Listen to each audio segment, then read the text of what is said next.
¿Alguna pregunta? Ninguna, ¿no? Ya. Muy bien. Espero que estén resolviendo su práctica y luego corroboren sus respuestas con el solucionario, ¿ya, hijitos? Y cuando en el solucionario de repente hay alguna pregunta que necesite aclararse, complementarse, etcétera, háganlo, ¿ya? Eso es lo que les estoy preguntando. Bien, como veo que el compañero no ha dicho ninguna, espero que también el resto de jovencitos no haya. Bien, empecemos con Abraham Valdelomar. Él escribía sus primeros escritos con el seudónimo del Conde de Lemos. La personalidad de Abraham Valdelomar ha sido muy criticada. En primer lugar, por el lado más despectivo que valorativo, en el sentido de que había muchos críticos que eran sus detractores, pues, de Valdelomar. No supieron reconocer en él su talento, no supieron valorar la genialidad creativa que tenía. El maestro Abraham Valdelomar es uno de los escritores que tenía la autoestima elevada. Podríamos decir, era un ególatra, puede ser, pero no era soberbio, no era déspota, no.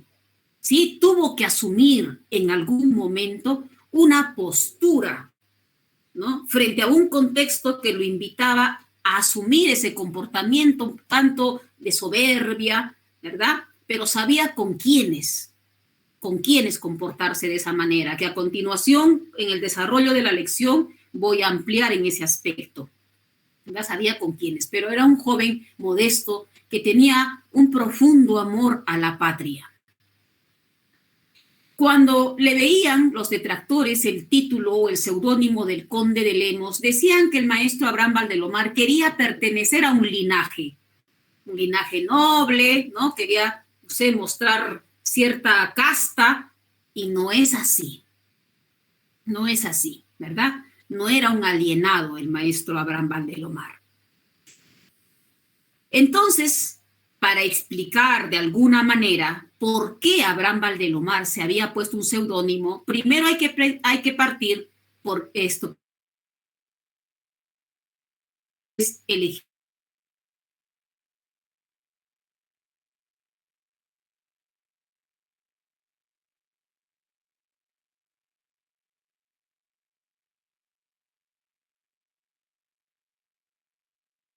De a ti, ¿verdad? Ya, eso es uno. Dos. El Conde de Lemos, lo segundo que nos tendríamos que preguntar es que hay Lemos, es un lugar, una denominación, ¿qué es Lemos? ¿Verdad? Entonces, investigando, nos damos cuenta de que hay un pueblo en España llamada Lemos. Y siguiendo investigando, vemos que las personas que viven allí, las familias, son descendientes de los condes. Son condes, tienen ese linaje noble. Ah, ahí está. Entonces, maestra, él se puso el Conde de Lemos por ese linaje noble. No. Hay algo más de trasfondo. Cuando seguimos investigando, vemos que esos condes de Lemos, de esa provincia, una de las provincias de España, son mecenas del arte. ¿Cómo así, mecenas del arte? Financiaban, apoyaban a los nuevos artistas, fomentaban la cultura. Ya apoyaban a literatos, ya apoyaban a pintores, ya apoyaban a músicos, ya apoyaban a arquitectos, etc. Bien, apoyaban el arte, la cultura. Entonces, en ese aspecto, sí podemos explicarnos por qué el maestro se puso el Conde de Lemos. Es que algunos de ustedes me van a decir, maestra, entonces, ¿Abraham Valdelomar fue un mecenas de la cultura del arte? Sí. Sí, apoyó.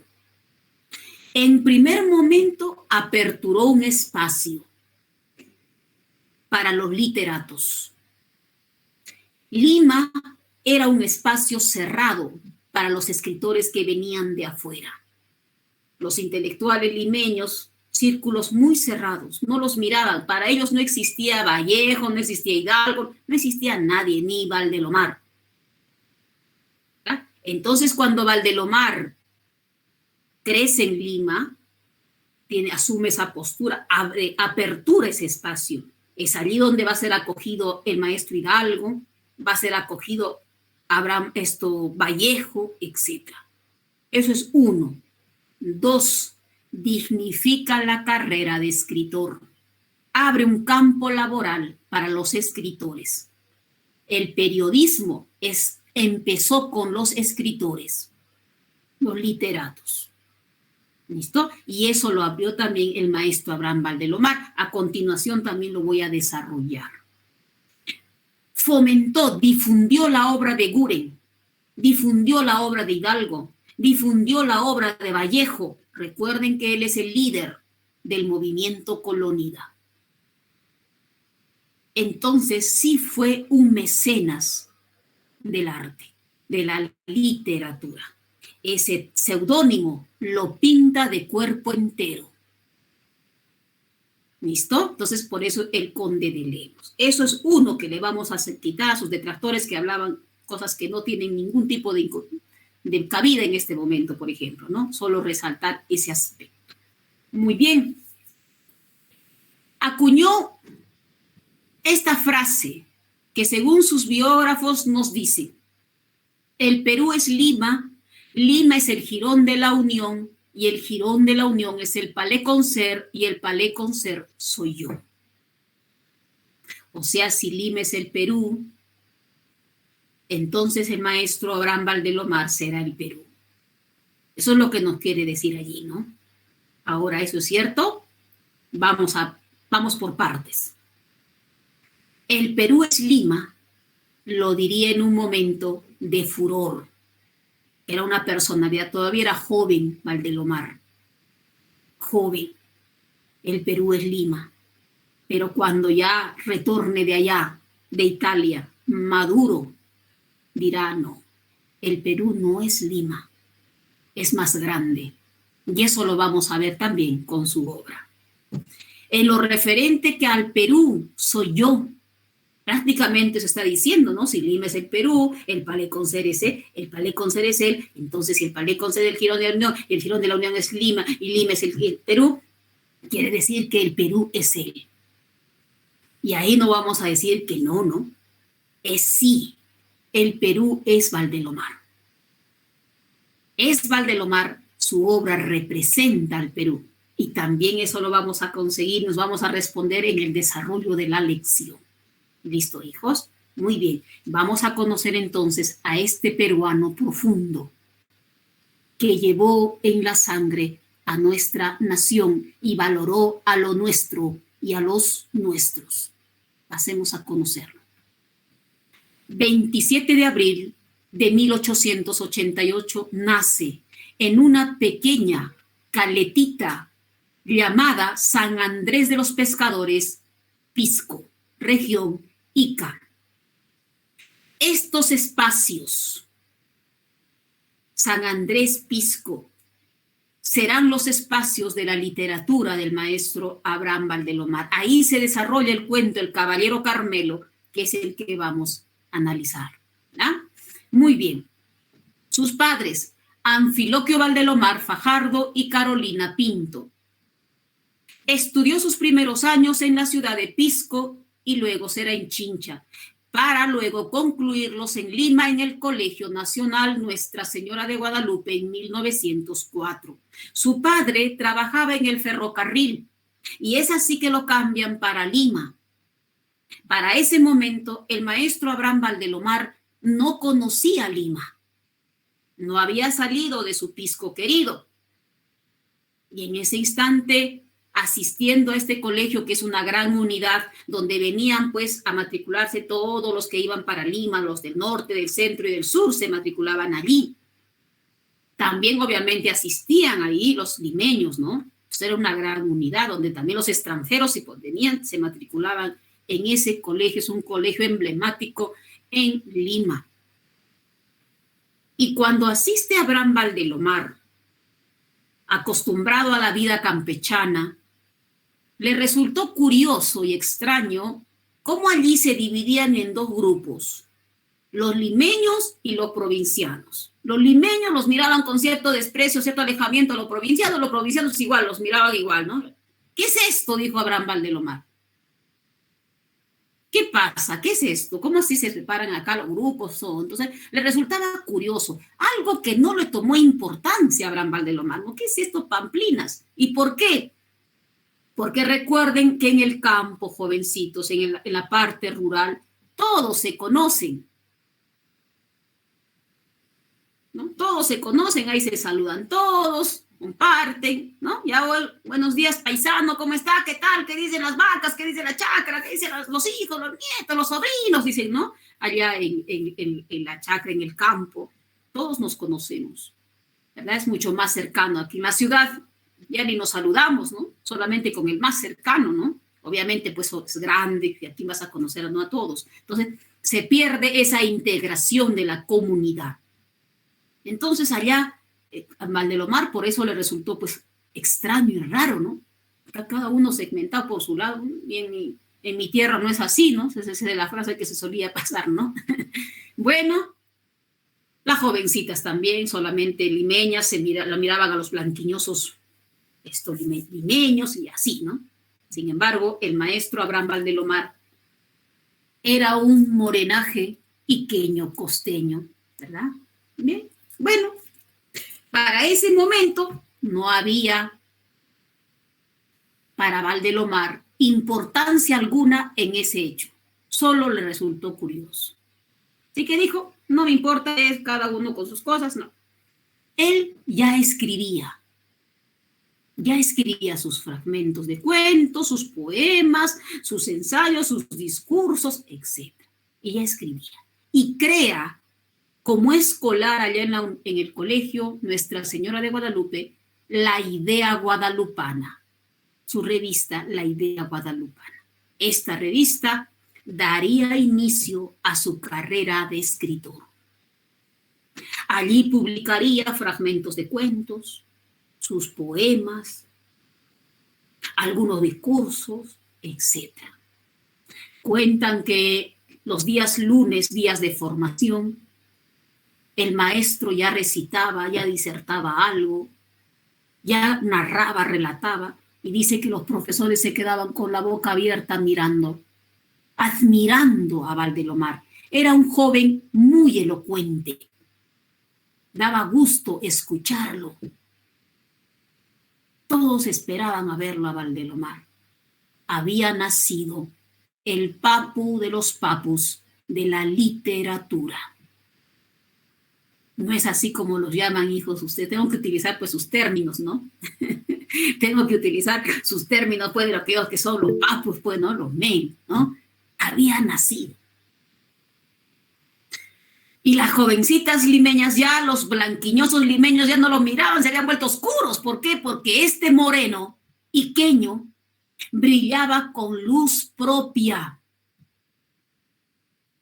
Todos lo admiraron. Por eso digo que a partir de ahí empieza la carrera del maestro. Él no solo escribía, también pintaba. Fue un artista completo. Empezó su trabajo a los 16 años en la revista Monos y Monadas. Hacía sus caricaturas.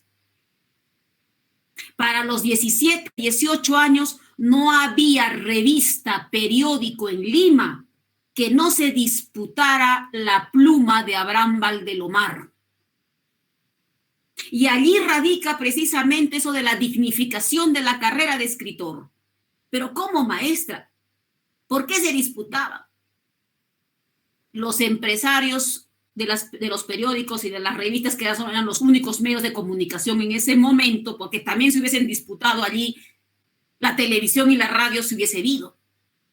Pero las revistas y los periódicos querían la pluma de Valdelomar porque la gente, el que compraba el periódico y la revista, querían leerlo.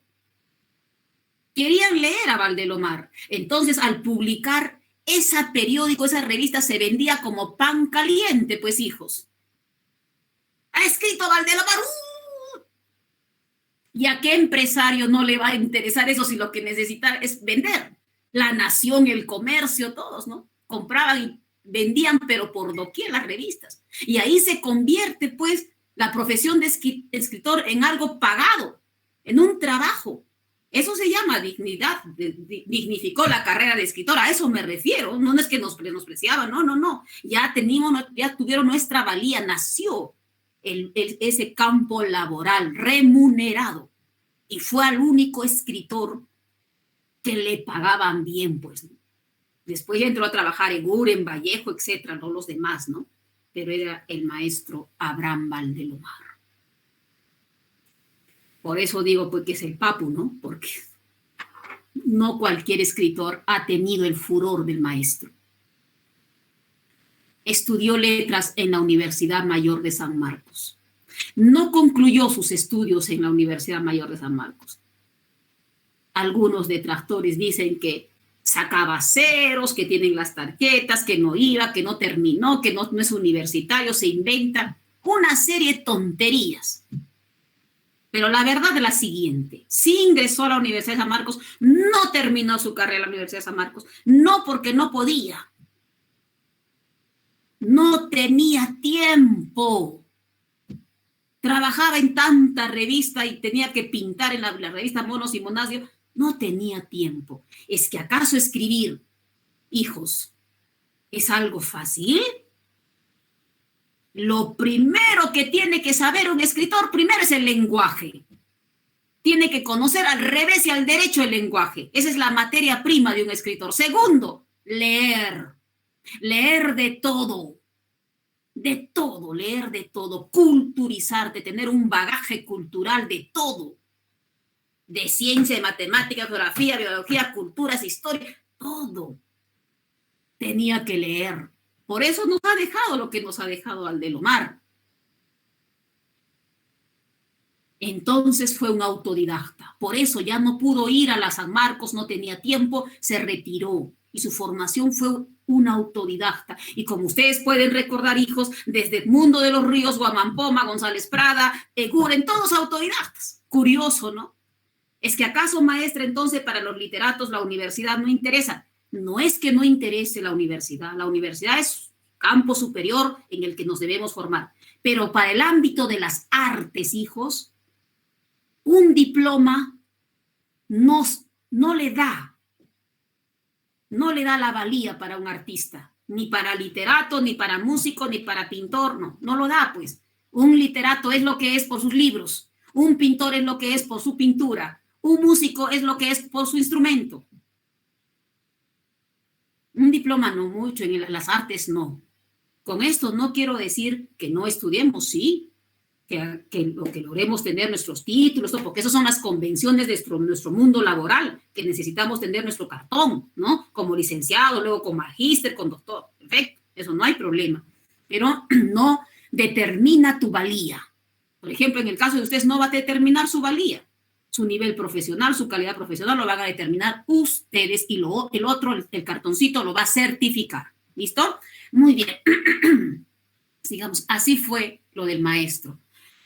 Los escritores, en otro punto ya, la realidad lo miran no solo con dos ojos. Hay más ojos. Hay una visión mucho más profunda de la realidad. Y al conocerla plenamente, porque también esa lectura se tiene que tener, uno tiene que experimentar, tiene que mirar, tiene que leer la vida, ¿verdad? Hace que los escritores no sean indiferentes con esa realidad. No sean indiferentes con la realidad, se comprometan con esa realidad. No desde la obra solamente, desde el ámbito político, y es lo que pasó con Abraham Valdelomar. Tenía 19 años, hijos, y asume un compromiso político. Se lanza como candidato, profesora, no, más adelante se lanzará. Aquí no, el asumir en el ámbito político un compromiso no necesariamente te tienes que ir de candidato, sino apoyó a quien él consideró un candidato adecuado para que lleve adecuadamente el destino del país. ¿Quién fue ese? El candidato Guillermo Billingur. Guillermo Billingur no solamente era un señor conocido como un hombre decente, sino también era un intelectual. estaba preparado para dirigir el destino del país. Así que Valdelomar dijo, este es un buen prospecto, un buen candidato, lo voy a apoyar. Con el prestigio que tenía, lo apoyó. Hizo una serie de campañas, ¿no? Las plazas se llenaban para escuchar a Valdelomar, dado que él explicaba las propuestas de gobierno de Guillermo Billingur. Y así gana Guillermo Billingur la presidencia, sube a la presidencia. Y es allí donde entre 19 y 20 años el maestro será director del diario oficial El Peruano. Pero hasta ahí no se iba a quedar Valdelomar. Él, como otros escritores, quería irse afuera, a Europa. Es así que Guillermo Billingur lo nombra agregado cultural. Como diplomático se va para Roma. 1913 viaja a Italia como diplomático. Para ese momento en el que el maestro se fue para Italia, Valdelomar era toda una personalidad en el Perú. Muchos lo querían, pero también tenía detractores. Así son las personalidades como el maestro. Hay gente que no sabe mirar la valía en el otro. Es que cuando tú reconoces tu valía, vas a reconocer la valía del otro. Siempre uno tiene que partir por uno mismo, ¿verdad? Que a veces partimos siempre por el otro, ¿no? En el caso del maestro. Y era tanto el cariño y el afecto que le tenían las personas, que el maestro en toda su literatura, obviamente las originales, siempre empieza agradeciendo a sus lectores, en agradecerles por su cariño, por su aprecio, por la lectura. Siempre esto empieza sus libros de esa manera. Bien, allí en la imagen de la izquierda tienen al famoso Palais Concert. Eso era un café de la época que te traía pues la moda que venía desde París, recuerden, la influencia de allá, la forma cultural. Los cafés franceses era un lugar donde se conversaba, ¿verdad? Se reunían los intelectuales. Lo mismo que pasó en Lima, en el famoso Palais Concert, por eso es el nombre francés de este recinto. Pero no solamente asistían allí Valdelomar, Mariátegui, Vallejo, Eguren, Prada, Hidalgo, etcétera, ¿no? Para conversar, el anfitrión obviamente allí era Valdelomar, sino también asistían otras personas, ¿no? Del ambiente burgués de ese momento, ¿no? Gente que tenía cierta clase social, un poder económico, se sentaban allí. Y los miraban, dice, con el rabito del ojo, como que de manera despectiva, como menospreciando a los maestros, ¿no? Esto no lo iba a permitir Abraham Valdelomar. Es allí donde asume esa postura, ¿no? De soberbia, burlesca del entorno. Sabía con quién comportarse de esa manera. Cuentan que se levantaba, dice, en medio de sus amigos, se besaba sus manitos y decía, beso estas manos que escriben genialidades. Y sus amigos bravos se reían y lo aplaudían, porque sabía que se estaba burlando de aquellas personas que los estaban mirando con desprecio. Y obviamente que esas personas harían cólera ese instante, que se reían y todos ellos, ¿no? Lo hacía por eso, no era para vanagloriarse con su grupo, ¿no? Era para burlarse de aquellos que iban a conversar, ¿no? Cosas de valía. Muy bien, ese fue el ambiente cultural del maestro en Lima, en el Perú. Cuando viaja a Italia, se sintió un extraño, solo, acostumbrado al aprecio y al halago, a la admiración. En Italia nadie lo conocía. Nadie lo conocía, pues no se podía difundir, todo era dentro del Perú, cerca de Latinoamérica, ¿no? Pero no había pues los medios de comunicación ni editoriales que enviaran, por ejemplo, su obra a Europa, ¿no? No nos miraban, el viejo mundo no nos miraba. Nosotros mirábamos al viejo mundo como modelo. Entonces a nosotros no nos miran. ¿Cuándo empezaron a mirarnos? En el boom, años 60, 1960 para adelante, ¿no? Bien, entonces en ese momento todavía no. Sí que se sintió un poco extraño, claro. Pero bueno, dijo, bueno, vine aquí a cumplir mis funciones de diplomático, empezaré a trabajar, ¿no? Pero también recuerda que sus compañeros, amigos, escritores viajaban a Europa y todos esos paisajes, esos parajes, les llamaba la atención y los hacía escribir, ¿no? Traían poemas, cuentos, novelas, de todo, ¿no? Muy bien. Entonces él dijo, pues estos parajes italianos me inspirarán, ¿no? A ver, voy a ir a visitar Venecia. Voy a ver las góndolas, los enamorados allí, me inspirará para escribir algún versito. Así que fue a Venecia, se montó en una góndola, ahí se fue mirando, observando los románticos, pero la pluma de Abraham Valdelomar no quería escribir, no le inspiraba nada. Bueno, dijo, me voy mejor a escribir una historia épica. Voy a visitar el Coliseo Romano. Entró al Coliseo Romano, salió espantado de tanto grito. Tampoco la pluma quiso escribir ninguna historia épica ni romántica. Bueno, mejor me voy para saber de la vida, el espíritu y recibir la bendición del Papa a visitarlo al papita. Así que se fue, ahí me puede inspirar de repente a una historia, ¿no? Interesante. Así que se fue a visitar al Papa, salió más deprimido que nunca. No había inspiración. Más tarde, ya cuando se vuelve, escribirá sus famosas crónicas de Roma. Eso sí, ¿no? Bueno, retorna a su habitación. A la habitación, al departamento donde se había alquilado allá, pues, ¿no? En Italia. Ya eran cerca a las 5 de la tarde, 4:30, 5, 5:30. De pronto, estando allí solo, hacía frío, se sirve su cafecito. El aroma del café, jovencitos, es un aroma infalible para el recuerdo.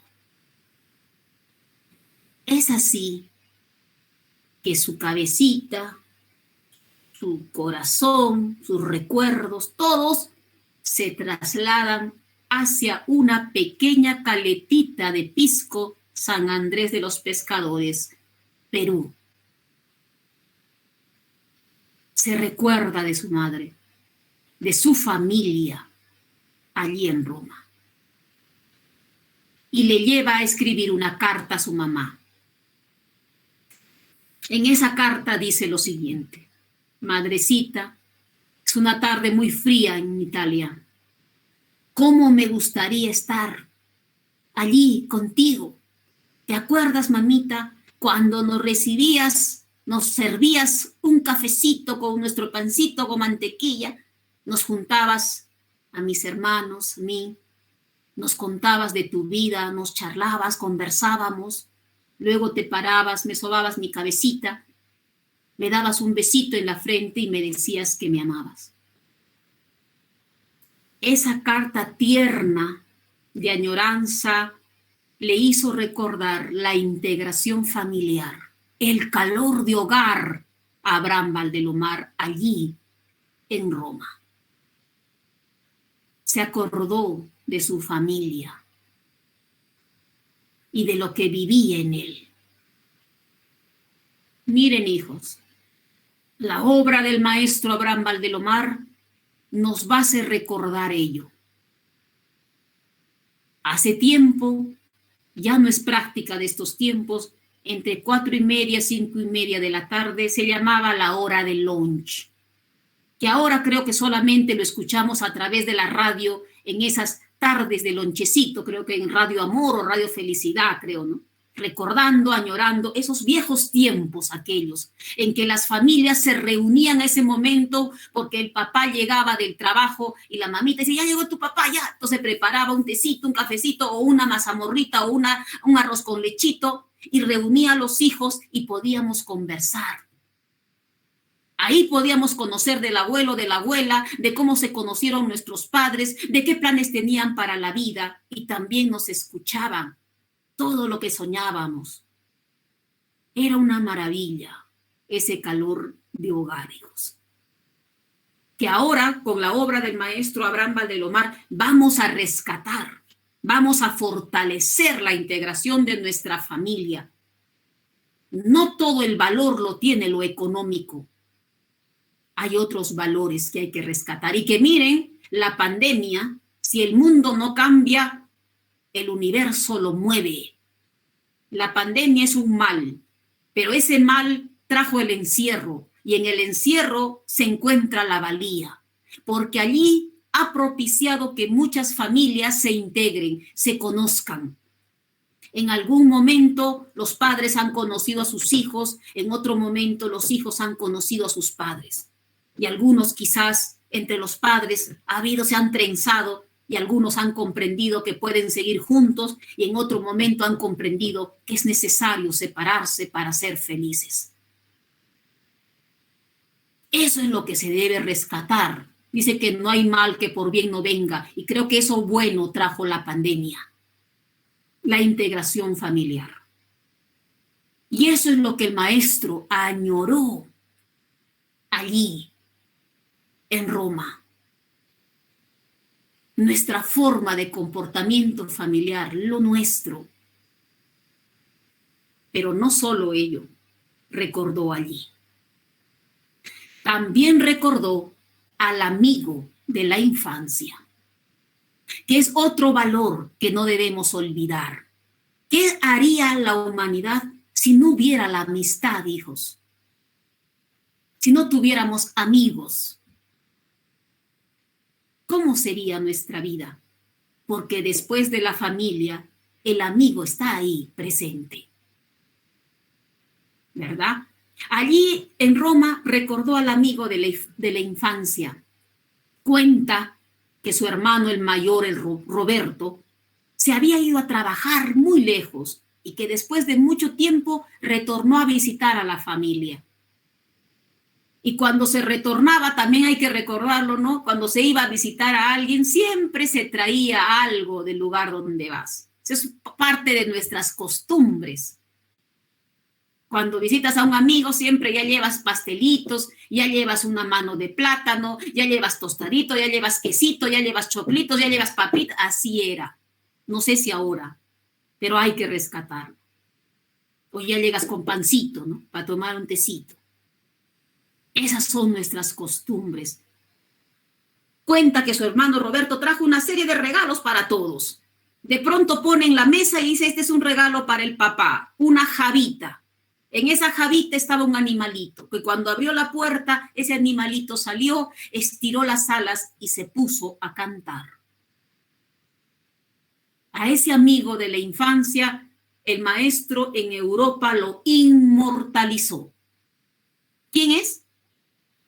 A ver, hijos, ¿quién es ese amiguito que salió de esa jabita, que lo inmortalizó en uno de sus mejores cuentos?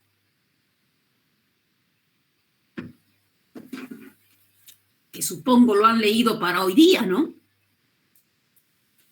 Porque eso creo que me lo han prometido con González Prada, ¿no? Me dijeron, maestra, esta semana va a ser la última vez que yo vengo a mis clases de literatura sin leer la obra. A partir de González Prada, ustedes ya habían asumido un compromiso de leer la obra para analizarla, ¿verdad?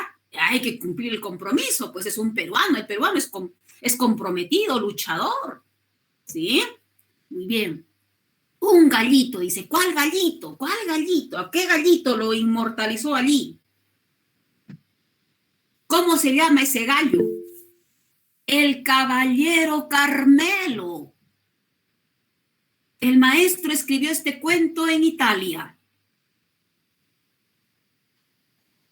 Era el amigo de la infancia y lo inmortalizó allí, en uno de los mejores cuentos peruanos que todo peruano debe leer por identidad y también por felicidad, porque si quieren ser felices, la obra de Valdelomar es chica. Mira acá, es el primer tomo, faltan 2, 3, 4 tomos de los cuentos completos del maestro Abraham Valdelomar. Es una felicidad, hijos. Es una maravilla leer la obra del maestro. Bueno, allá en Italia lo inmortaliza el amigo de la infancia. Pero no solo eso. El caballero Carmelo es el símbolo patrio. Es un cuento que representa al Perú. Entonces, en este momento dirán los jovencitos, la maestra lo aprecia a Valdelomar, es su fan enamorada de Valdelomar. Sí, es cierto. Pero no digo por eso que ese cuento representa al Perú, porque lo quiero a Valdelomar, porque me he emocionado, no. Todo lo que yo digo tiene un sustento en la obra. Y ahí hay que encontrar el por qué la maestra dice que en el Caballero Carmelo se representa al Perú. Es un símbolo patrio el Caballero Carmelo. ¿Por qué? A ver, les pregunto a ustedes.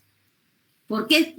¿Qué características hay, qué hay dentro del cuento El Caballero Carmelo que podría ser este libro representante del Perú?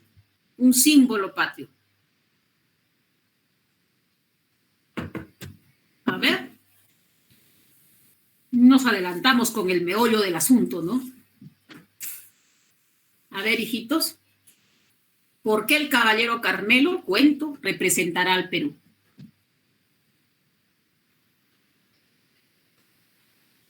Estoy con 70 jovencitos. A ver, hijitos, mientras me doy un mordisco a mi sándwich. Ya. Juan Carlos nos dice la lucha. Ya. Puede ser. ¿Cómo así la lucha, hijo?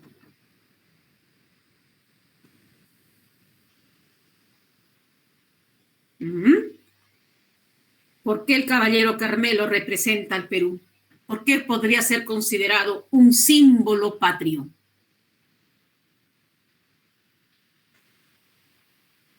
Quisiera saber cuántos han leído el Caballero Carmelo, hijos. A ver, pónganme por favor en el chat cuántos han leído el Caballero Carmelo.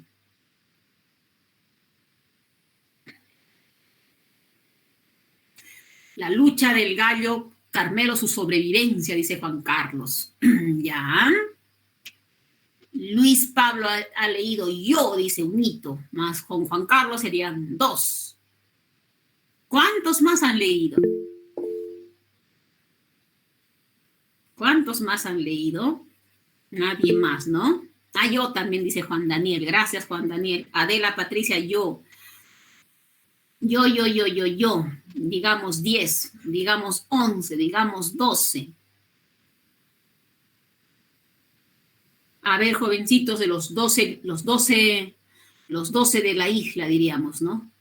Claro, de la isla digo porque son aislados a los que no han leído, bueno. A ver, los 12. ¿Qué características, qué aspectos, qué del contenido del cuento podría simbolizar a la patria? Representar a la patria, ya mejor así hablo, porque un símbolo es la representación, ¿verdad? Representa a nuestra patria.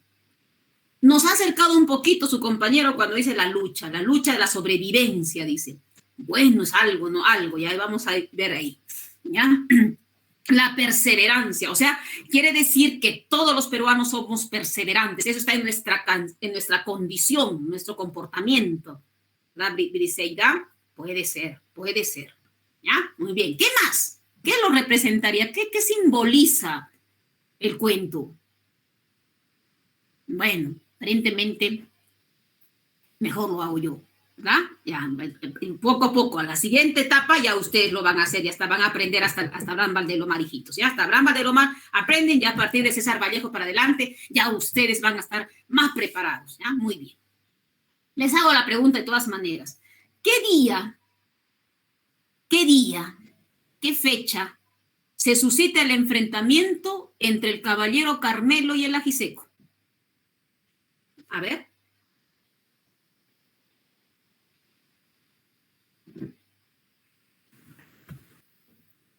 ¿Qué día? 28 de julio. 28 de julio. Muy bien. ¿Qué es para nosotros el 28 de julio, para nosotros los peruanos? Un día más. ¿Un día más para ti, Juan Daniel? ¿Eres peruano? No, o sea, un día más de independencia. Ah, ya. Un día más de independencia. Es el trasfondo, ¿no? De ese día. Pero ese día, ¿qué significa para nosotros? ¿Qué se suscita ese día? El trasfondo de la independencia, la proclamación, la libertad. Pero ¿qué nos decimos ese día?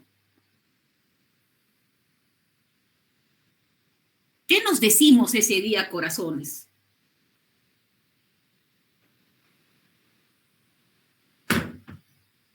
Digamos hoy día es 28 de julio. ¿Qué me dirían a mí? Ah, ahí está, ¿no? Maestra, felices fiestas patrias. ¿No me dirían eso? Yo sí. Felices fiestas patrias. El 28 de julio para nosotros no es un día de fiesta. Es el único día en el que no hay un solo peruano desde Tumbes hasta Tacna, desde el oriente hasta el occidente, que no celebre al Perú. Ese día se recuerda toda su valía. Recordamos a Grau, recordamos a Bolognesi, recordamos a Vallejo, recordamos a Valdelomar, recordamos a Mariátegui, recordamos a Prada, recordamos que tenemos Machu Picchu, recordamos que tenemos Chanchar, recordamos que tenemos Colca, recordamos que tenemos costa, recordamos que tenemos sierra y recordamos que tenemos selva. Nuestra riqueza mineral, natural, nuestros animales, la vicuña, la llama. Y también recordamos quiénes somos. Por eso cantan, tengo el orgullo de ser peruano y soy feliz. Todo ello se encuentra en la obra del maestro, en el Caballero Carmelo. El escritor, jovencitos, no pone puntada sin hilo. Hasta la coma o el punto tiene un porqué en su literatura. El 28 de julio es crucial para el análisis de todo. Si el maestro hubiese sido como lo han puesto ególatra, soberbio, todo, hubiese puesto de repente pues el 27 de abril, fecha de su nacimiento, para que el Caballero Carmelo lo represente a él, ¿no? O si hubiese sido religioso, quizás lo hubiese puesto el 25 de diciembre. Pero no, puso el 28 de julio, fiestas patrias. No solamente en el libro nos relata esa costumbre de la costa peruana que son las peleas de gallos. También nos habla de la vida en la costa. ¿Cómo es la relación de los abuelos, los viejos pescadores con los nuevos pescadores? ¿Cómo pescan? ¿Cómo es la vida en la costa los domingos, en el que todo está en silencio después de salir de la misa? ¿Cómo es la vida cotidiana diariamente? ¿Cómo en la mañana la mamá, la dueña del Carmelo, recibe al panadero, al lechero? El panadero que viene ahí con sus canastas en el burrito, con su bocina, el pan, pi, pi, pi, pi, trae el pan calentito. Eso es propio de nosotros, eso es el retrato del Perú. Esa vida campechana, esa forma como vivimos en el hogar, en cómo nos relacionamos con nuestros hijos, con nuestra vida comunitaria, cómo nos relacionamos con la comunidad. Costumbres, tradiciones, comportamiento peruano. Ahora, en los personajes, el Caballero Carmelo y el Ajiseco.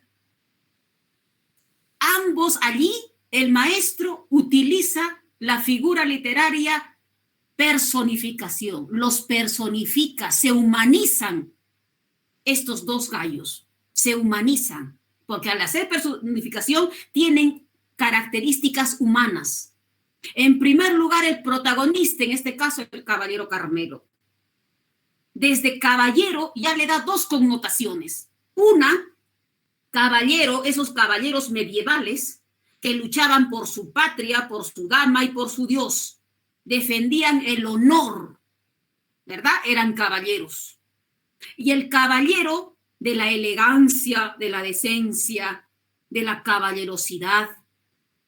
Esas dos connotaciones tiene el personaje del Carmelo. Por eso que él va a pelear y va a defender su casta, va a defender su honor. Rasgos, características de los caballeros medievales. Y segundo, va a mostrar la decencia, la experiencia. En ese gallo se encuentra la personificación de nosotros, los peruanos, que a pesar de las adversidades que se susciten en el entorno, salimos adelante. Por eso el gallo cuando cae y cuando el juez dice, no ha plantado el pico, señores, el gallo recuerda de qué casta proviene.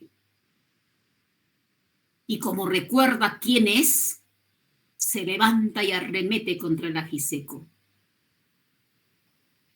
Nosotros los peruanos, hijos, somos así.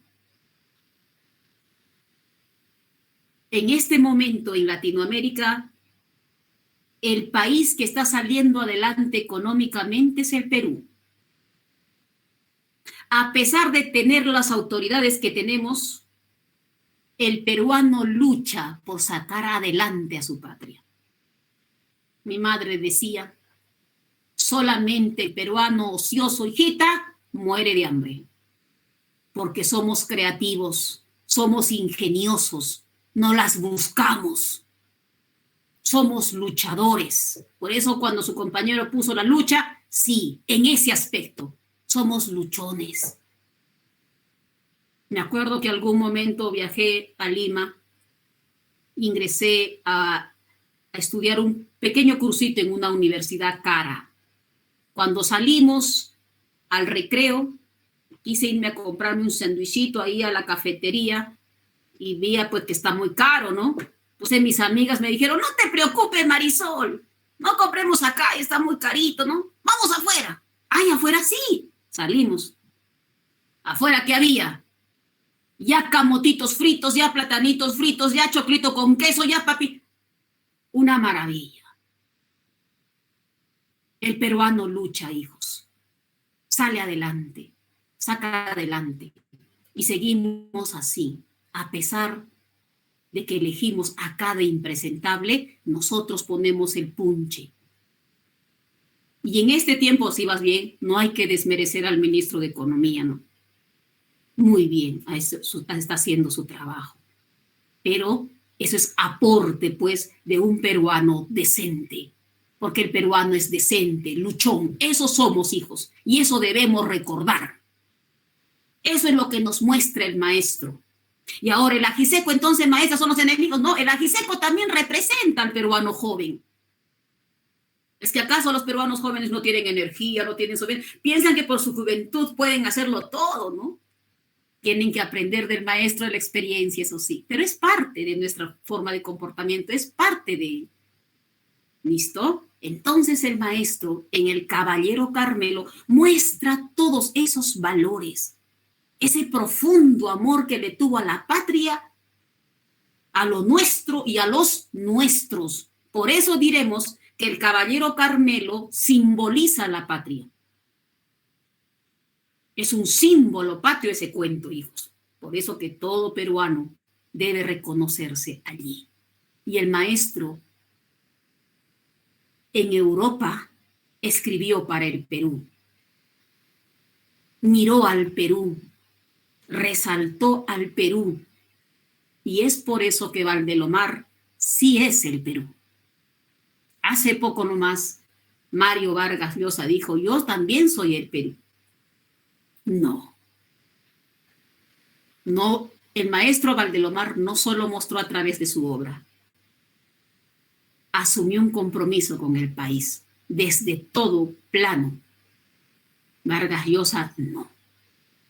Puede que su obra sea genial y eso lo hablaremos en su momento, pero él que represente al Perú, no. Años luz de Valdelomar. ¿Listo? Muy bien. Lo presenta ese cuento para el concurso del diario La Nación. Él no podía presentarse con su nombre, pues, ¿no? Porque lo iban a reconocer de inmediato. Se puso un seudónimo Paracas y gana obviamente el primer lugar.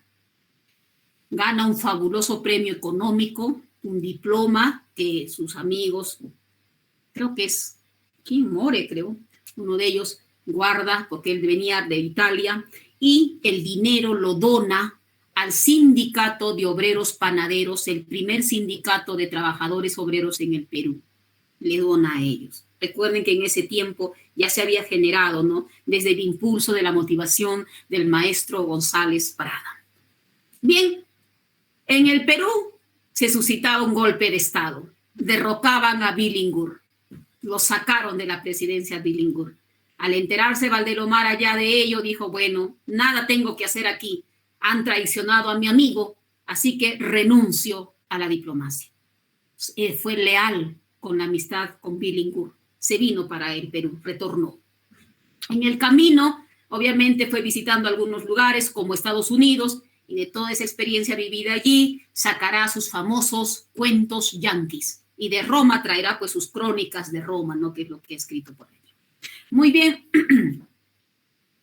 Al llegar al Perú, hijos, continuó con su vida de escritor literaria. Allí sigue pintando en monos y monadas, que ustedes ven en la parte superior, sus caricaturas del maestro. Al costado del derecho, arriba en una mesita conversando, ahí está entrevistando al torero Belmonte y le hará un ensayo titulado Belmonte el Trágico, ¿verdad? Él, cada vez que venían personalidades de afuera, él los entrevistaba pues como periodista, ¿no? Entrevistó a José Ingenieros, a Martí también, creo, si es que más no me equivoco. Muy bien. Lo que sí trajo de Europa, ¿no?, con mayor visibilidad, fue la moda. Miren allí con sus gabardinas, sus sacos largos, medios, ¿no?, afrancesados, allí una tonada inglesa y francesa, no sé, atuendos europeos, ¿no? Ese es el que, por eso que recibió el apodo también del dandy, ¿no? Bien.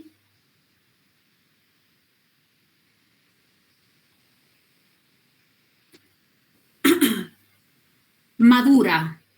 Hay una madurez en la visión desde esa frase que dijo que el Perú es Lima, en el retorno de Italia al Perú de Abraham Valdelomar. Él dijo, no, el Perú no es Lima. El Perú es más grande y se propuso conocerlo. Ya no iba a separarse ni de la política ni de su fin, que era escribir un libro total, en el que englobe toda la historia peruana. Así que empezó visitando el norte. Lo primero que hacía era conversar con los niños. Sabía que lo único que transformaría nuestra nación sería la educación y la cultura.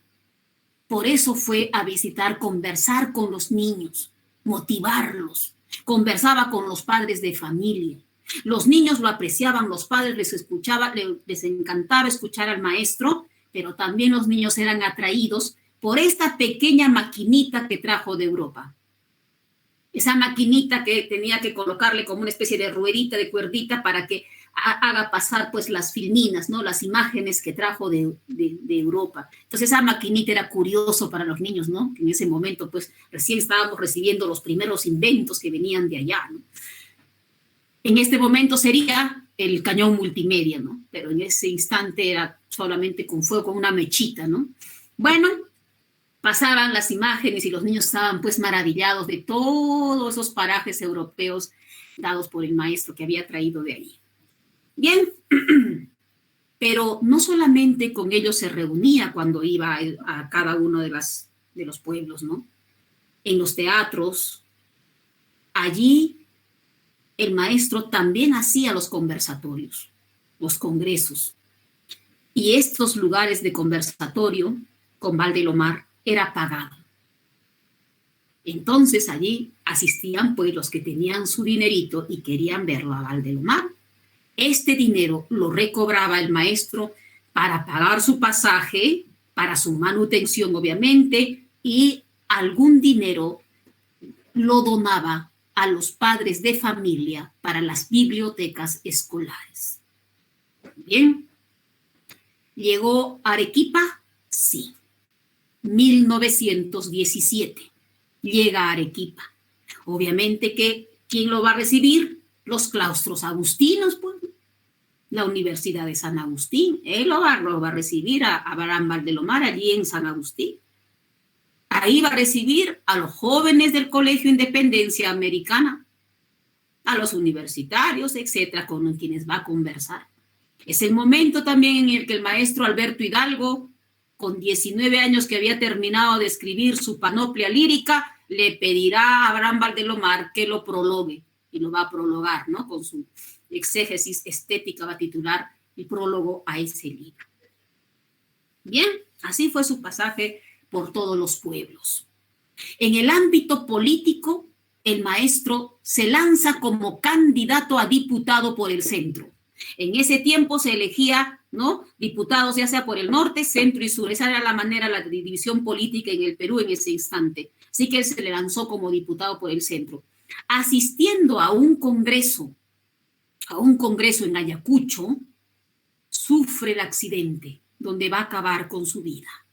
No se sabe exactamente qué pasó, si el maestro le dio soroche, se mareó, no se sabe, pero cae desde un segundo piso y se fractura la espina dorsal. No hay una movilidad rápida, no hay todavía el automóvil. Tienen que trasladarlo de Ayacucho a Lima y en el trayecto prácticamente fallece el maestro con 31 años. Se ha dicho mucho de la muerte de Valdelomar, que no es pues, ¿cómo les puedo decir? Es una tontería hacer caso a una serie de tonterías que han escrito los detractores de Abraham Valdelomar. Pero lo que sí es cierto es que se fracturó y falleció. Eso es lo único que podemos decir del maestro.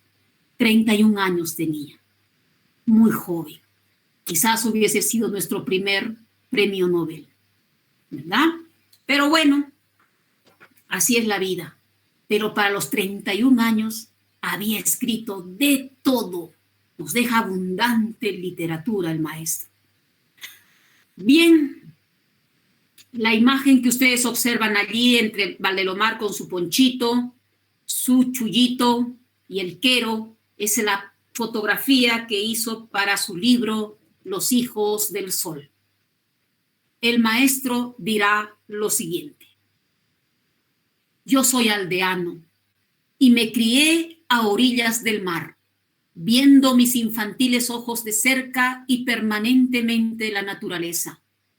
No me eduqué en los libros, sino en el crepúsculo. Mi profesor de religión fue mi padre y lo fue después el firmamento. Mis maestros de estética fueron el paisaje y el mar. Mi libro de moral fue la aldehuela de San Andrés de los pescadores y mi única filosofía la que me enseñara el cementerio de mi pueblo.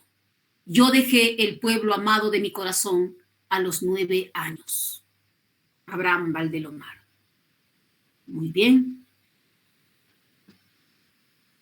Con ello hemos concluido con su vida. Pasemos a su obra. El maestro tiene un libro, el libro de cuentos más conocidos de él es Los cuentos criollos, donde se encuentra El caballero Carmelo, El vuelo de los cóndores, Los ojos de Judas, Evaristo el sauce que murió de amor, etc. Luego tiene sus cuentos chinos, 2 cuentos fantásticos como es El hipocampo de oro e Finis de Solatrix Verité, y sus cuentos yanquis, ¿verdad? Y cuentos andinos como son Los hijos del sol. Bien.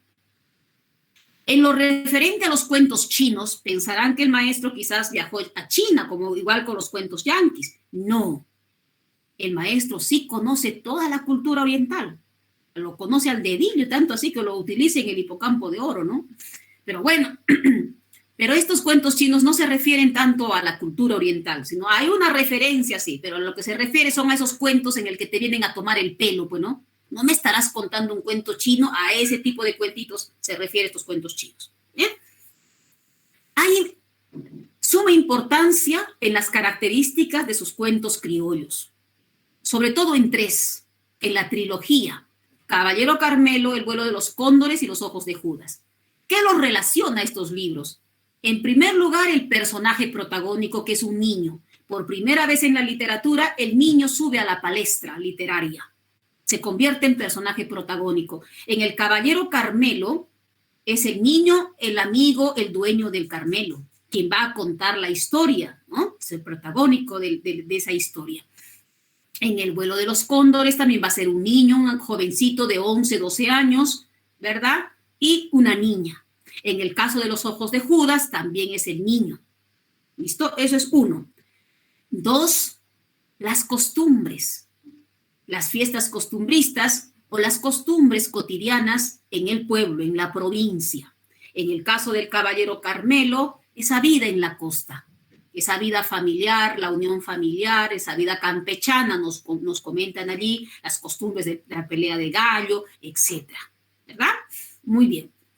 En el caso del Vuelo de los Cóndores, es la llegada del circo al pueblo. No es lo mismo, hijos, la llegada del circo al pueblo o al campo que a la ciudad. En la ciudad estamos acostumbrados todos a que lleguen constantemente los circos, así que no es ninguna novedad. Pero cuando llega al campo, llega a veces una vez al año, cada 2 años, cada 3 años, entonces se convierte en un acontecimiento. Eso es lo que nos muestra en El Vuelo de los Cóndores. Y además, el despertar del amor, ¿no? Ese primer amor de infancia, eso también nos lo presenta en el personaje tan tierno que son estos niños y una hermosa niña que tiene un nombre precioso de Flor, ¿no? ¿Alguien ha leído el Vuelo de los Cóndores? A ver si me dice el nombre de la niña.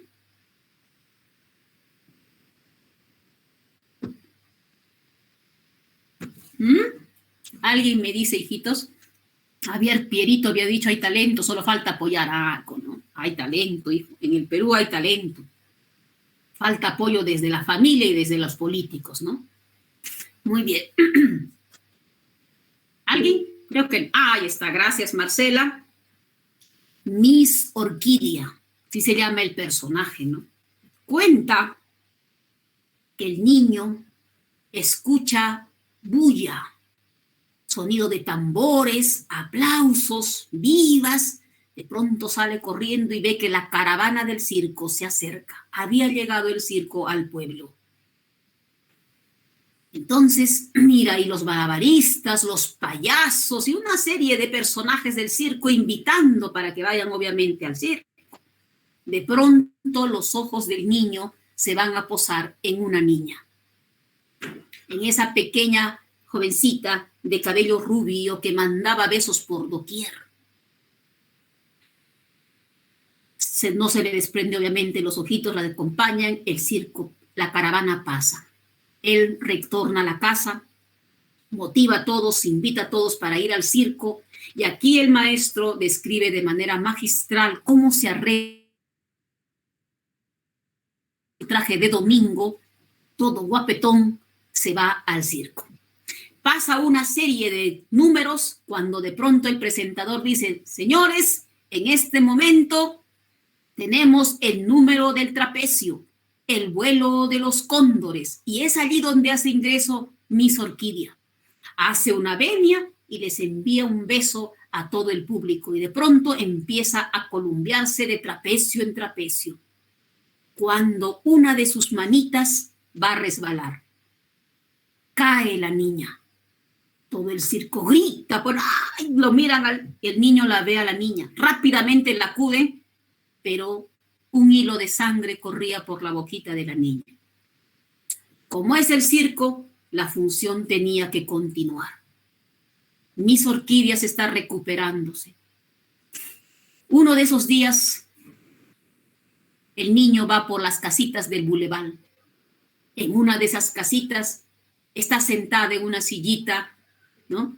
Miss Orquídea. La mira, se acerca, la ve. No le dice ni una sola palabra. La niña lo ve, tampoco pronuncia palabra alguna. Todo lo que se dicen es a través de sus miradas. Al día siguiente va el niño y pasa lo mismo. La mira, se miran. Y así posteriormente los días siguientes, igual. Todo lo que querían decirse ambos niños se decían a través de la mirada. Hasta que un día va el niño a ver a Miss Orquídea y no estaba. Dice, no está. Se están yendo. Corre hacia el muelle y dicho y hecho, el circo ya había embarcado. Se estaba yendo Miss Orquídea. Y en ese momento, hijos, va a decir la niña la única palabra que va a escuchar el chico, el niño. Esa palabrita no les voy a decir porque no les voy a quitar el gusto de leer El vuelo de los cóndores. Es una maravilla ese libro, una maravilla. De paso recuerdan ahí el despertar de sus primeros amores. Los ojos de Judas. El niño espera la quema de Judas, que es la fiesta costumbrista de la Semana Santa. Ese día se torna en un ambiente extraño, raro. Se ha suscitado una muerte en la playa y el niño está confundido y tiene la curiosidad de que llegue la hora en el momento en el que van a quemar al Judas. Eran las 6 de la tarde. Se va hacia la plaza ya cerca la noche y le da un poco de temor observar al cura, mirar a Judas. Pero cuando lo mira, de pronto ve que sus ojitos se chocan con los suyos. Pareciera que el Judas lo estuviera mirando, ¿verdad? Y en este cuento, el maestro deja un final abierto. ¿Para qué? Para que nosotros, los lectores, podemos reconstruir y construir la historia. ¿Listo? En Evaristo el sauce que murió de amor, el título pareciera triste, ¿no? Como Evaristo el sauce que murió de amor. Qué triste, qué penita. No, es un cuento humorístico. Se trata de dos personajes. Evaristo el boticario con B y Evaristo el sauce con V. Eran dos amigos. El sauce estaba plantado frente a la puerta de la botica, ¿no? El boticario era un hombre adulto ya, muy enamoradizo. Se había enamorado de la jovencita más guapa de ahí del pueblo. Le mandaba flores, le daba sus regalos, le escribía poemas, pero la señorita nunca le correspondió. Y así entre sus amores, ya el boticario se hizo muy adulto y falleció. Obviamente que todos estos amores, ilusiones lo compartía con su sauce amigo, con su árbol, ¿no? Fallece ya el boticario de adulto. Era un boticario muy querido por el pueblo. Todos lo querían, lo apreciaban al señor. Y estos personajes apreciados por el pueblo suelen aprovechar por las autoridades, ¿no? Así que el alcalde quiso darse su baño de popularidad y bueno, pues no, voy a donarle el ataúd, dijo, ¿no? Llamó al carpintero y le mandó a que construya o a confeccionar el ataúd con el sauce, con su árbol. Así que el carpintero corta el árbol sauce y le hace pues el ataúd para su amigo, ¿no? Para el boticario. Muy bien. Así que llega el momento de la ceremonia para despedir al boticario. Da su discurso el alcalde. Bueno, queridos amigos, vamos a despedir a nuestro gran amigo el boticario. La municipalidad ha tenido el alto honor de regalarle un ataúd de roble. En ese instante, el carpintero se le abrió las orejas así. ¿Cómo? ¿Qué dijo? Ataúd de roble. Ya movió la cabecita. Entonces terminó la ceremonia, enterraron al boticario. El carpintero corrió a su taller, sacó su recibo, colocó el precio, colocó todo y se fue donde el alcalde de la oficina, ¿no? El alcalde, ya, muy bien, me has traído el recibo, sí. Ahí tiene, señor alcalde. El alcalde empieza a leer, ¿pero qué es esto? Un montón de dinero. A ver, pero te has equivocado, le dice. Acá has puesto el ataúd de roble, pero si era de sauce. Pero, señor alcalde, le dice, ¿cómo usted puede decir que el ataúd ha sido de sauce? Si usted mismo ha dicho que es de roble. Así es que pague nomás. Le salió caro el baño de popularidad del alcalde. Bien, hijos. Pasemos ahora a sus novelas.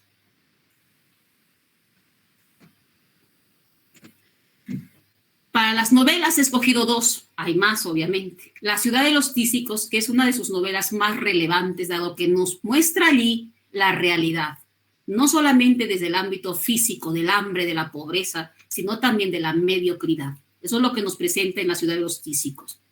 La Mariscala es una novela graciosa.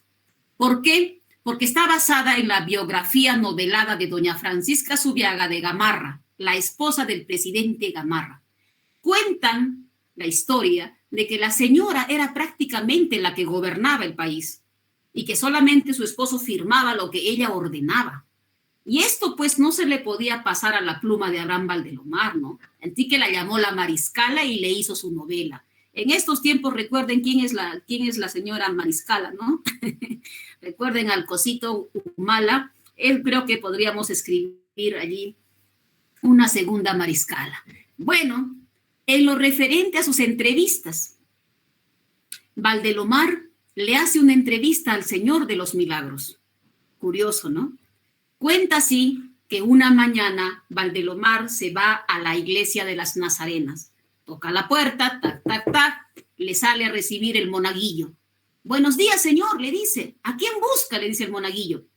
Lo busco al señor. Dice, no, el señor cura no se encuentra. No, le dice, no vengo a buscar al señor cura, lo vengo a buscar a él. ¿Qué? ¿Al Señor de los Milagros? Sí, a él lo vengo a buscar. Bueno, pues pase, ahí lo tiene, dice el monaguillo y se va, ¿no? Este está medio loquillo, ¿no? Bueno, pase ahí. Entonces el lienzo se mueve ligeramente y una voz dulcísima se pronuncia. El Señor le dice, te agradezco mucho. ¿Qué quieres? Valdelomar. Dos cosas, Señor, ser tu Cicerón y que me des un reportaje. El Señor, habla. Pues bien, Señor, ¿no te molestan estos cánticos chillones, estas viejas que gritan, tú acostumbrado de la música celestial y a los coros de los serafines? El Señor le dice, ¿quién eres tú? Valdelomar. Soy periodista, señor, y bilingüista. El Señor, periodista, gente nueva. En mi tiempo no había periodistas. Valdelomar, por eso te crucificaron sin protesta. Ya hubiera habido en Judea un diario de oposición para ver las cosas que le dijera San Pedro a Pilatos. Una maravilla. Si quieren seguir leyendo la entrevista, pueden encontrarlo en el Google, que es muy extensa, ¿no? Maravilla. Muy bien. Con su amigo y hermano José Carlos Mariátegui escribirán los famosos diálogos máximos, en el que Valdelomar era Manlio el maestro y Mariátegui era Aristipo el discípulo. Eran duelos de sarcasmo de estos amigos, que no solo se burlaban de la oligarquía, sino principalmente de los políticos. Si con esto, hijitos, no los he conquistado para que lean la obra del maestro Abraham Valdelomar, es que serían huesos duros de roer, ¿verdad? Pero para eso, precisamente, para aquellos jovencitos que solo les gusta leer cuentecitos de una sola cara, no hay problema, les voy a decir el título. La breve historia fugaz de un pericote es una maravilla, la obra del maestro.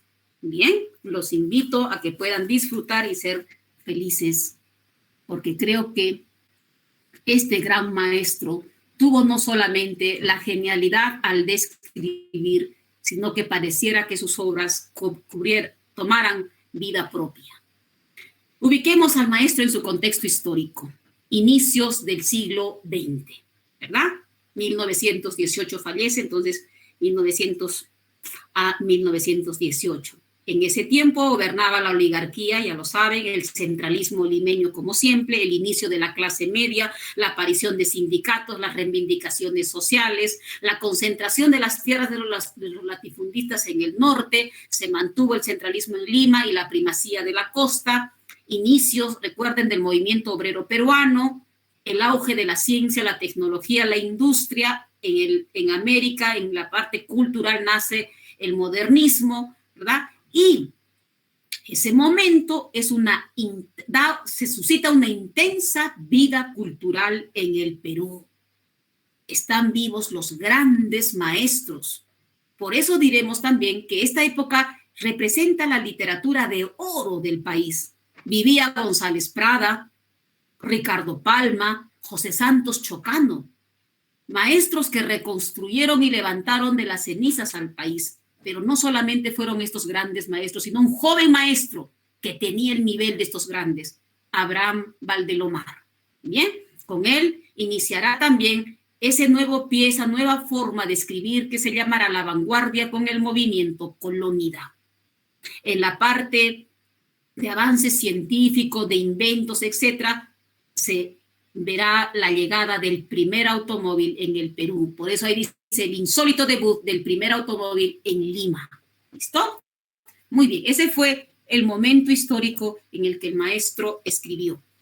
El caballero Carmelo, por sus características de sencillo lenguaje y contenido que nos muestra a través de su obra el retrato de la vida provinciana campechana, ¿no? Es el retorno al paisaje inmediato, hará que esta obra corresponda al posmodernismo. El posmodernismo es una corriente de transición entre el modernismo y la vanguardia, ¿verdad? Que tiene rasgos del gusto por la palabra del modernismo, pero ya el contenido o el relato está basado más a una inclinación hacia lo autóctono, hay una sencillez técnica, todavía se conserva el narrador omnisciente o el narrador en primera persona, etc. Bien, pasemos al análisis del caballero Carmelo, que ya nos hemos adelantado prácticamente, ¿no? El caballero Carmelo está escrito en prosa, por tanto está en el género narrativo, subgénero especie cuento. Augusto Tamayo nos resume en estas líneas lo que nos va a dar el caballero Carmelo. Dice: en el caballero Carmelo, el provincialismo campesino, la ternura familiar, el sentimiento del cosmos reflejado en personas y cosas, y especialmente en el mar, todo esto está presente en ese cuento, dirá. Entonces, ahí va a ser el clima del relato. Bien, pasamos en el plano de la forma. El lenguaje que utiliza el maestro es un lenguaje coloquial, un lenguaje sencillo, dado que se suscita diálogos, ¿verdad? En la familia, entre la comunidad, ¿no? Entonces, utiliza un lenguaje sencillo y simple. Por ello que este relato puede leerlo un niño, un adulto, un no entendido, todos podemos disfrutar de este relato. Esto no quiere decir que la sencillez del lenguaje, hijos, le quite lo magistral o la genialidad del maestro o la belleza, no le quita.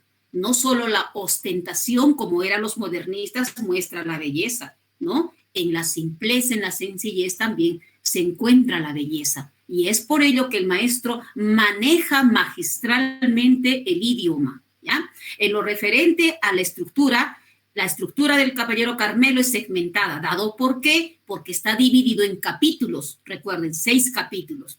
En lo referente al tiempo narrativo, utiliza un tiempo narrativo lineal, cronológico, inicio, nudo y desenlace. Bien, a continuación en el contenido vamos a ver eso.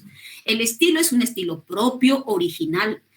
El estilo del maestro Abraham Valdelomar se caracteriza, por eso indiqué anticipadamente, con el lenguaje por su sencillez.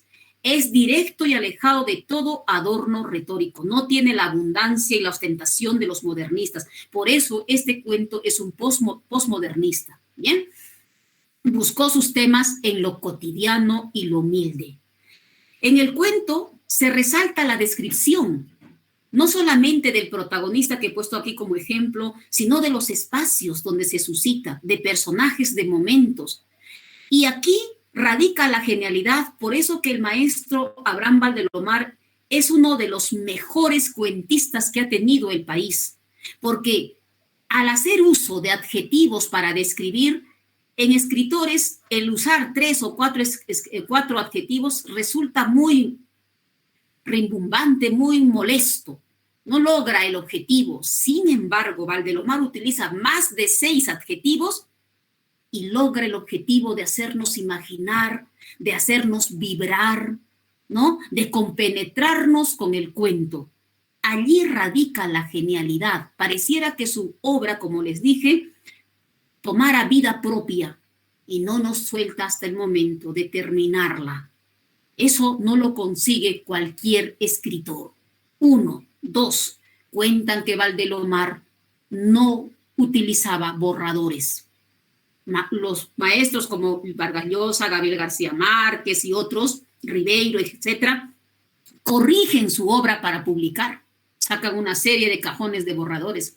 Sin embargo, el maestro Abraham Valdelomar no. Escribe a una sola pluma. Allí radica En estos y los aspectos que anteriormente les he indicado, radica la valía de nuestro mejor cuentista peruano. Después, más adelante, ya vendrá otro, ¿no? Que es el maestro Julio Ramón Ribeiro.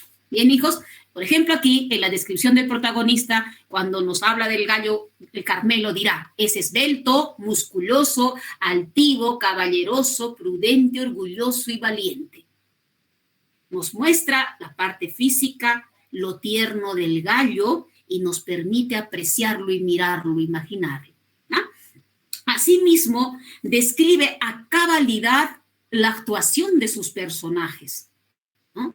Los personajes también están cargados de amor, ternura, tristeza y valentía. Cuando hablamos, hijos, de que describe a cabalidad a los personajes, recuerden que antes, no les pregunto por el tiempo, no les pregunto a ustedes por el tiempo. Recuerden que antes del Carmelo había otro gallo en la familia, quien el que sacaba, pues, ¿no? Defendía el honor de la familia, peleaba, era un campeón también. ¿Quién era? El Pelado. Y su dueño era uno de los hermanos, Anfiloquio. Cuando el Carmelo llegó, el Pelado se puso muy celoso. Así que empezó a hacer una serie de fechorías, hasta que un día se subió encima de la mesa del comedor y rompió toda la vajilla. Y esto, pues, el papá ya lo sentenció a muerte, ¿no? Dijo, no, ya este gallo hay que matarlo. Entonces Anfiloquio, que lo quería, lo apreciaba, lo adoraba a su gallito, no, y se puso a llorar desde el desayuno, almuerzo y comida. Llore y llore, echándoles, ¿no?, las culpas también a otros, ¿no? ¿Cómo al cerdo no lo matas? ¿Cómo a los patos, a los pollos? ¿Por qué a mi gallo, no? Llore y llore. Hasta que llegó la cena. En la cena seguía llorando, entonces la madre, que en el hogar es la que da la última palabra, se acerca donde Anfiloquio y le dice, hijito, no te preocupes, papá, no, nadie va a matar a tu gallo. Ah, nadie, mamita. Ya. Y como la mamá, pues la que dice, ¿no? La que toma la última palabra, se puso a comer tranquilo de Anfiloquio porque su gallo nadie lo iba a tocar. Y es que eso no pasa en nuestros hogares, hijos. Es que no da siempre la madre la última palabra. Cuando ustedes van a pedir permiso a la mamá, primero, ¿no? Luego la mamá les dice para darle lugar al papá, porque hay que darle lugar, ¿no? Dile a tu papá. Si el papá te da permiso, ¿no? Ya, se van todos a donde el papá. Dice, el papá ya les da permiso, pero díganle a su mamá. Y vuelven a recordar, ¿ya les dio permiso a su papá? Sí. Ya, entonces pueden ir. La última palabra siempre lo da la madre. Eso se llama con cabalidad, porque eso es parte de nosotros. Pasa en nuestras familias, ¿ya? Y eso también va a pasar, por ejemplo, con el aficionado, ¿no? Por ejemplo, cuando el caballero Carmelo, para el momento en el que el papá asume o acepta la apuesta, ya el caballero Carmelo había colgado las patitas, ¿no? Ya no peleaba, ya era viejo, sí, era un gallo de prestigio, más prestigio que el alcalde, era un campeón de campeones el caballero Carmelo, pero para ese momento ya no. Pero como esos galleros lo sabían picar al otro gallero, a su papá, le dijeron, ¿sabe qué? Tu gallo no es de raza. ¿Cómo? Uy, decirle pues a un gallero es decirle que su gallo no vale, ¿no?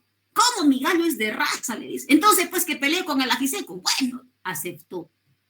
Algunos dicen que es un malo, ¿cómo aceptó que el caballero Carmelo era viejito? No, no, hijos. Ahí cumple el personaje con cabalidad. ¿Por qué?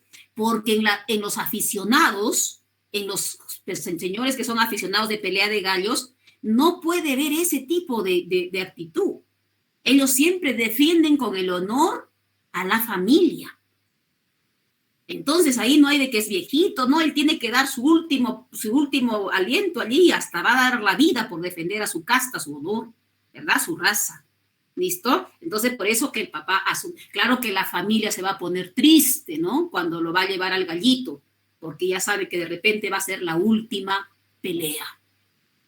Pero cuando lo lleva y empieza ya la pelea, ven cómo el cajiseco se enseñorea, ¿no? Y el gallo Carmelo se para bien firme ahí, listo, esperando la pelea, ¿no? Es un gallo de experiencia, ¿no? Entonces el cajiseco se enseñorea y luego cuando empieza, con el furor de juventud, ¡pah!, le da una estocada al Carmelo que lo tiende. Y ahí todos gritan porque piensan que ya plantó el pico el Carmelito. Y ahí en ese instante también las apuestas más se van por el ajiseco que por el Carmelo. Pero el Carmelo, al recordar de qué lugar, de qué casta provenía, se levanta y con un estocazo le gana, vence al ajiseco. Pero en ese mismo momento, hijos, el Carmelo también termina mal herido y ahí serán los últimos días, ¿no? Que a continuación vamos a ver. Muy bien, el tema ya hemos hablado ampliamente, la hidalguía o no, la valentía del Carmelo desde el personaje, luego la vida familiar, el realce de lo nuestro, de los nuestros, costumbres y vivencias en la provincia. Después, el narrador es un narrador homodiegético. ¿Qué queremos decir? Si que lo analizamos desde la diégesis, desde la historia, hijos, diremos que homodiegético es un narrador que está dentro de la historia, que es un personaje.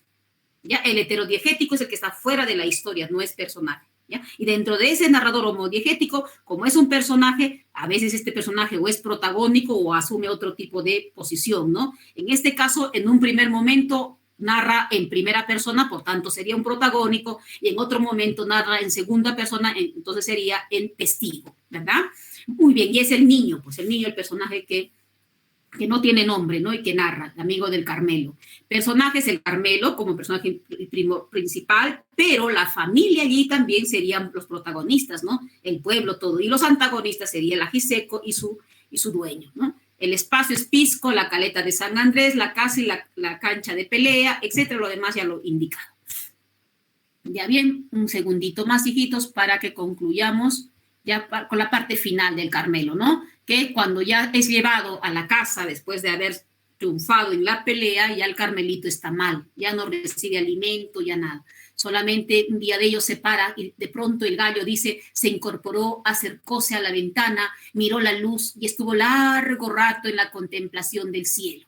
Retrocedió unos pasitos, tembló, desplomóse y mirándonos amoroso expiró apaciblemente. El cuento es tierno. Al final nos da tristeza por la muerte del Carmelo, pero el Carmelo muere como un caballero. Defendió su honor, su familia, ¿verdad? Con su vida. Por eso muere apaciblemente, ¿no? En paz, tranquilo, amoroso, los mira a sus dueños con ojos de dulzura y fallece el Carmelito. Y ahí termina la historia de este gallo del Cáucato. Muy bien, hijos. Hemos concluido con el análisis del Caballero Carmelo. La próxima semana ya empezamos con el segundo tomo, que es César Vallejo y su poema La Cena Miserable. ¿Listo, hijos? Nos encontramos. Lean, por favor.